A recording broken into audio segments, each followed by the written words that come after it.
You're listening to Wealthy-esque. We are a community of lawyers who believe that true wealth is having control of our time. I'm Ro Thomas, and as a busy wife, mom, and former Big Law associate, I know all too well the tension between the culture of the legal profession and pretty much everything else you want to do in life. That's why each week I'm bringing you the information and tools you need to improve your money mindset and manage your money to create true wealth. Because ultimately, it's not about the money. It's about the freedom and flexibility the money affords. Hey friend, welcome back to the show. I hope you're doing well and having an amazing day so far. Today, we are talking about the steps you need to take to get out of debt. If you are not familiar with my story, I started my debt journey back at the end of 2016 with over $670,000 of debt. My husband and I had just had our first child, and I was interested in this part-time program at the firm that I was working with, where you could do a percentage of the billable hour requirement for that same percentage of your salary. And so trying to figure out if we could make the part-time salary work was what prompted us to actually look at our finances in depth for the first time. We had a basic handle on our finances, like we weren't going into credit card debt or, like running out of money or things like that. But beyond that, we weren't paying attention to the details of our finances. We didn't have any sort of strategy. It was just like, is there money in the account? Cool, then we can buy this thing or we can pay for that thing, right? So when I wanted to drop down to part-time, we were looking at our finances to see if we could afford to take that pay cut. And when we added up everything, we had $678,000 of debt and a negative $342,000 net worth. And we weren't in a position to take that pay cut. So a big part of our debt journey came from wanting to be able to make decisions for our family without worrying about the money, because I didn't like that we weren't able to do this thing I wanted to do because of our finances.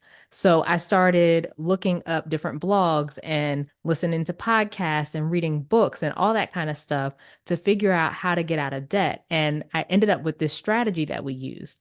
So as of today, we have paid off the majority of that debt, which was mostly our student loans, and we only have our mortgage remaining, which is under 200,000. And we have a really low interest rate on that, so we're not super pressed about paying it off quickly. But I say all that to say, we had a bunch of debt and we took certain steps to pay it off. So I want to share those with you today. So the first thing you want to do is get a handle on where you are financially. If you are anything like we were, you likely don't know the specifics of how much debt you have or the balance on each loan or credit card or the interest rates or even how much you're spending each month. Some of my clients also don't know how much they make each month. So not your total salary, but how much of that money do you get? And a lot of us don't have this information or don't know this information, but it's critical if you're going to make a plan to pay off your debt. So that's the first step. Figure out where all this money is going, get the details of your finances so you know what's going on. And from there, you'll be able to create a strategy for getting out of debt.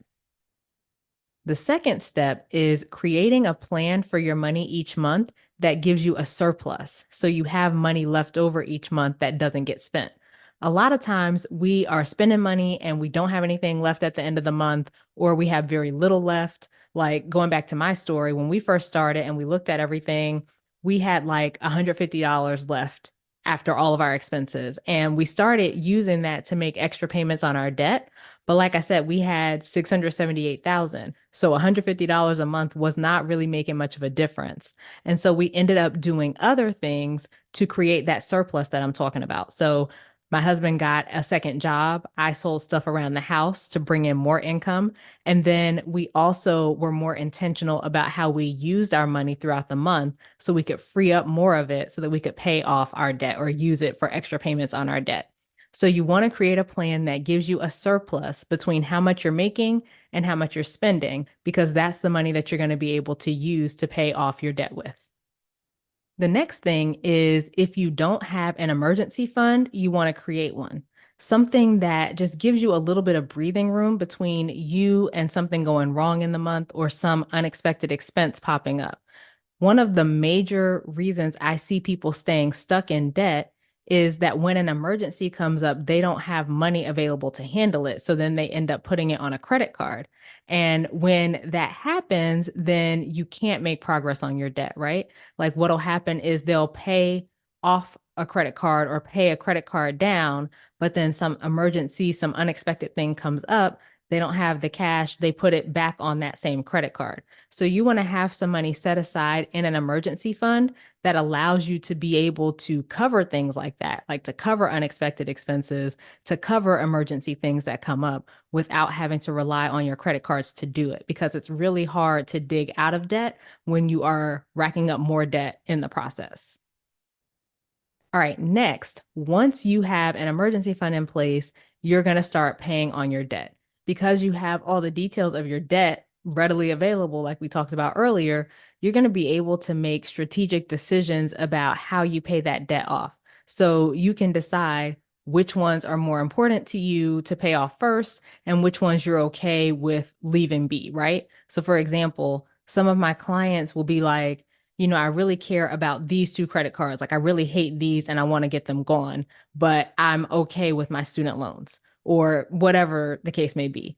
Sometimes there are debts that feel more pressing or they are more of a pain for us and others that don't feel as pressing. And that's okay. But when you're able to see all the information about your debt, you can make those kinds of decisions about which debts to focus on. And you're doing it from an informed place and not just guessing or not doing what I see a lot of people do, which please don't do this.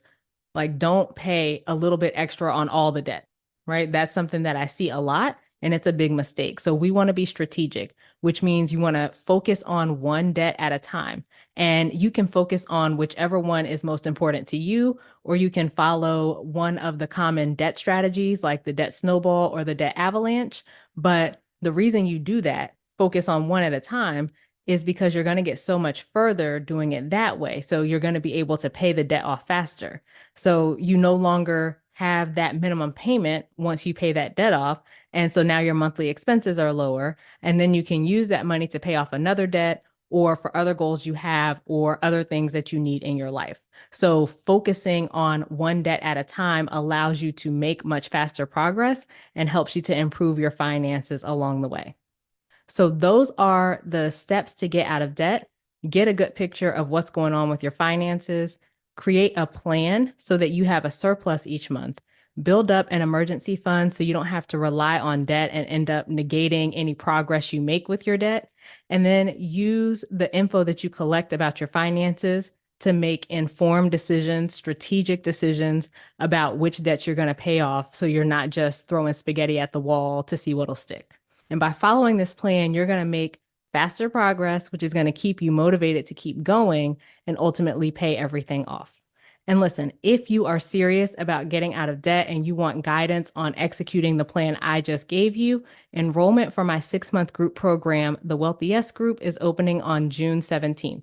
It is exclusively for lawyers who want to get out of debt and manage their money better. And you're going to get my eyes on your finances, giving you personalized strategy to achieve your goals, weekly group calls to make sure you stay on track, daily written support, a private community, on-demand video trainings, and downloadable resources. You're going to have all the support you need to get out of debt once and for all, and it's risk-free. So you either pay off at least $5,000 by the end of the program, or you get your money back. Head to rothomas.com/coaching for more information and to get on the wait list. All right, so that is it for this week's episode.